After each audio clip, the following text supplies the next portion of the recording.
Um dia, numa família, nasceu um menino inadaptado. Oi gente, tudo bem? Eu sou a Ana Lu e eu li Se Adaptar, da Clara Dupont Monod, com tradução para o português de Diego Grando. Esse livro me interessou desde que eu vi a carinha dele pela primeira vez, o que não é nenhuma novidade quando se trata de obras do Dublinense, com diagramação da Luísa Zardo. Eu acho as artes dela incríveis e sempre me dá vontade de ler o livro. Só que esse daqui, além dessa capa maravilhosa, me interessou muito desde o início por conta do assunto, que é uma família que recebe uma criança com deficiência. Eu não sabia muito sobre o que o livro falava além disso, esse era o meu único ponto de partida e eu já invoquei que eu queria esse livro de qualquer jeito.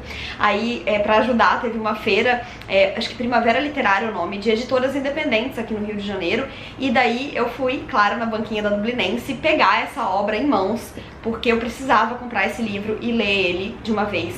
E eu fiz isso, e hoje a gente vai conversar então um pouquinho sobre ele. Bom, então Se Adaptar vai contar a história de uma família que recebeu uma criança com deficiência. Essa criança é o terceiro filho, então a gente tem ali já outras duas crianças na história. E a abordagem do livro é toda focada nessas crianças, na percepção que elas têm da situação. Só que o livro não é escrito em primeira pessoa por elas e nem numa terceira pessoa clássica. O livro é narrado pelas pedras do muro da casa. É importante falar que esse pessoal mora numa cidade do interior da França, mas eles têm um poder aquisitivo bem ok. Eu não tenho muita certeza agora, mas eu acredito que o livro é um pouquinho anacrônico. A gente consegue ter algumas nuances de tempo, em que a história se passa, mas não tanta certeza assim. Eu acho que a Clara fez de propósito para que a história se encaixe, em diversos momentos. É claro que o que a gente mais vai perceber aqui, em determinado momento, quando esse menino nasce, começa a ser diagnosticado e fazer exames, a gente percebe que a medicina tem um limite ali que não é o que a gente vivencia hoje. Então isso a gente consegue perceber, mas também, eles moram no interior e a gente vai acompanhar então a história dessa família. Como eu falei, a história é narrada pelas pedras do muro da casa. Eu não sabia disso até pouco antes de começar a ler o livro, quando a Mel, do Literatura, estava aqui em casa, minha amiga, e ela falou: ai, você já tem esse livro, ele é super interessante, ele é narrado pelas pedras. Aí eu, ele é o quê? Narrado pelas pedras? E depois que eu fui me tocar que a gente tem aqui o muro, na capinha do livro. E aí, vou comentar então sobre esse estilo de narrativa. Eu acho que foi uma proposta bastante ousada da autora. Eu acho que ela quis se desafiar, porque o livro poderia muito bem ser uma terceira pessoa clássica ou mesmo uma primeira pessoa, dado que ele é dividido em partes, cada uma correspondente a um dos irmãos. No entanto, ela escolhe as pedras. E as pedras, elas não são uma terceira pessoa clássica, nem onisciente, porque elas não conseguem acompanhar tudo.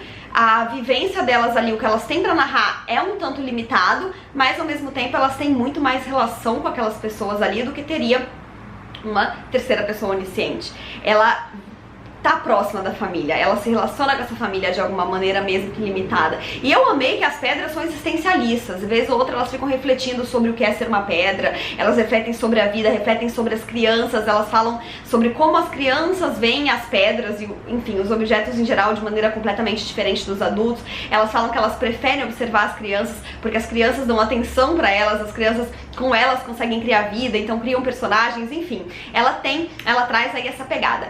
É uma narrativa perfeita? Não.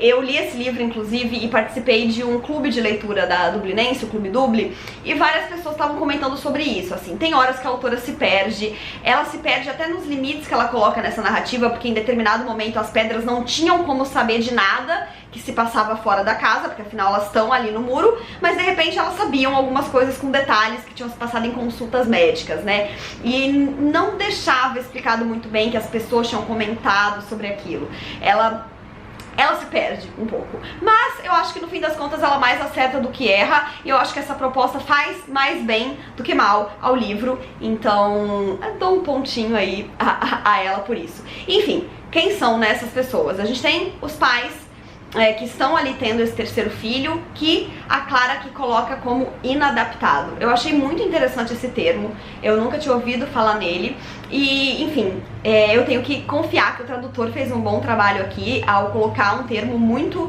semelhante ao que a Clara usou, porque eu não sei francês, então eu não vou poder dizer se essa foi a melhor escolha, mas eu achei que é uma escolha que faz muita coerência com todo o resto da história. Porque a Clara, eu não sei, eu não pesquisei sobre a vida dela, eu não sei qual a relação que ela tem com pessoas com deficiência, se ela vive isso na família, mas ela trata do assunto com muita delicadeza e honestidade ao mesmo tempo. Ele é um livro que ele não fica te assoprando, nem romantizando a deficiência, e nem falando dela de um jeito que seria desrespeitoso. E tudo isso através das pedras, que tá falando do ponto de vista ali das crianças. Então a gente tem 3 partes no livro.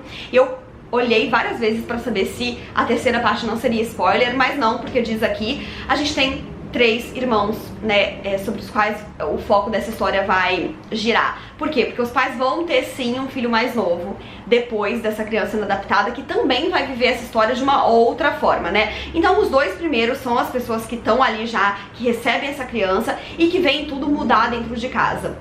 Então o menino nasceu e pouco tempo depois os pais começaram a desconfiar que ele era cego, porque ele não parecia reagir a estímulos visuais.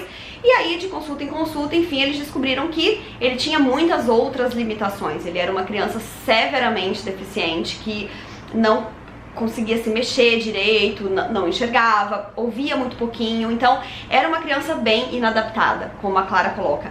E eu achei sensacional esse termo, que já vem desde o título, porque ela fala muito dessa questão da adaptação no livro. E aí eu já vou ter que falar que à primeira vista esse título me gerou um estranhamento, porque um verbo no título, sabe? Ainda por cima com o pronome ali, eu fiquei, se adaptar, que coisa vaga. E depois que eu li o livro, eu acho que foi o título perfeito. Esse livro não podia chamar adaptação, porque ele não é uma coisa que existe e é fechadinha. O se adaptar é constante, principalmente quando você vive uma situação dessa. E eu acho muito interessante o termo que ele escolhe, porque o mundo não é feito para as pessoas com deficiência, e a gente sabe disso, né? Essas pessoas têm que estar o tempo todo se adaptando, tentando correr atrás de se colocar melhor numa sociedade que não foi feita para eles. Só que às vezes a deficiência é tão grande, tão intransponível, que esse menino, ele simplesmente não tem como se adaptar. Não tem. E aí, a partir do momento que isso é impossível, resta a todas as pessoas que estão em volta se adaptar constantemente a ele, as necessidades dele, que vão mudando à medida que ele cresce.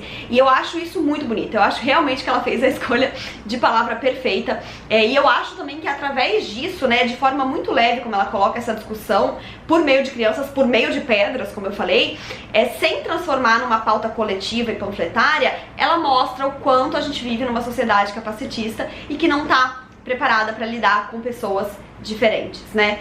E, enfim, se eu pudesse criticar uma coisa, se eu fosse criticar uma coisa, seria a dicotomia que ela coloca aqui, porque a gente tem, né, essas 2 crianças mais velhas que lidam de maneiras muito diferentes com esse irmão, e muito diferentes mesmo. Aí eu acho que acaba ficando muito assim, sem nuance, sabe? Um lida muito de um jeitinho e a outra muito do outro jeitinho, e não tem muita dança aí no meio. Eu acho que acabou ficando um pouco quadradinho demais essa parte. A terceira criança, né, já traz um viés bastante diferente, que é a da criança que vai viver sob a memória desse irmão, vivendo com esse peso de ser uma criança típica, depois que os pais e que a família inteira viveu a chegada dessa criança diferente. Então ele é como se fosse a redenção dessa família, né? Aquele bebê arco-íris que vem depois da tempestade. E como que ele lida com isso? Como que ele lida com essa pressão? Como que ele lida com essas memórias? Eu acho muito interessante que a autora tenha colocado esse outro personagem aqui pra trazer ainda um outro ponto de vista, né, que foge muito do ponto de vista dos outros irmãos que viveram com aquela criança dentro de casa, que receberam aquela criança dentro de casa, né. Então, esses 2 filhos mais velhos, quando esse bebê chegou, eles eram uma família totalmente típica, totalmente comum, que vivia uma vida puramente ordinária, e eles tiveram que se reinventar completamente, né? Eles tiveram que entrar nesse ciclo de se adaptar constantemente. Muitas vezes as crianças não entendiam isso, muitas vezes elas não gostavam disso, porque elas só queriam continuar sendo uma família trivial, e de repente elas tinham essa criança diferente em casa. Muito da vida delas tinha que girar em torno disso.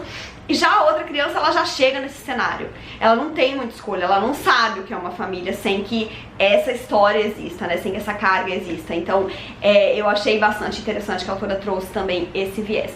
Como eu falei, um livro extremamente delicado, honesto e que não romantiza ao mesmo tempo. Eu acho que a Clara acertou muito no tom. É um livro respeitoso acima de tudo, e um livro que, apesar de tratar de um assunto que incomoda, né, ela faz de um jeito leve. Eu terminei de ler esse livro, eu tava leve. Enquanto eu li, eu tava leve. De alguma forma ele me trazia sentimentos bons. E Enfim, foi isso que ele me deixou. E aí, como vocês já viram no título desse vídeo, esse vídeo também é um sorteio, porque eu comprei o Se Adaptar na banquinha da Dublinense na Primavera Literária e depois eu recebi um aqui em casa da minha parceria com eles. E aí eu agradeço novamente a Dublinense por confiar tanto sempre no meu trabalho. E aí eu logo perguntei, né, falei, pô, eu já comprei esse, eu li, eu amei, eu posso usar esse outro exemplar pra sortear? E daí eles acharam que foi uma ótima ideia, então algum de vocês pode ganhar um exemplar do Se Adaptar. Eu vou colocar aqui a data que eu vou fazer o sorteio e aqui embaixo na descrição vai estar o link do formulário do Google para vocês preencherem e participarem. E aí precisa preencher o formulário, ser inscrito no canal e deixar um comentário nesse vídeo para que fique valendo aí a sua participação. Desejo sorte a todos e assim, que vocês se interessem pelo sorteio, porque é um livro muito bonito que eu acho que vale muito a pena ser lido. E então é isso, gente, espero que vocês tenham gostado desse vídeo. Não se esqueçam de se inscrever no canal se ainda não forem inscritos e deixarem um joinha se curtiram, porque isso ajuda muito o canal a crescer. Um beijo e até a próxima. Tchau!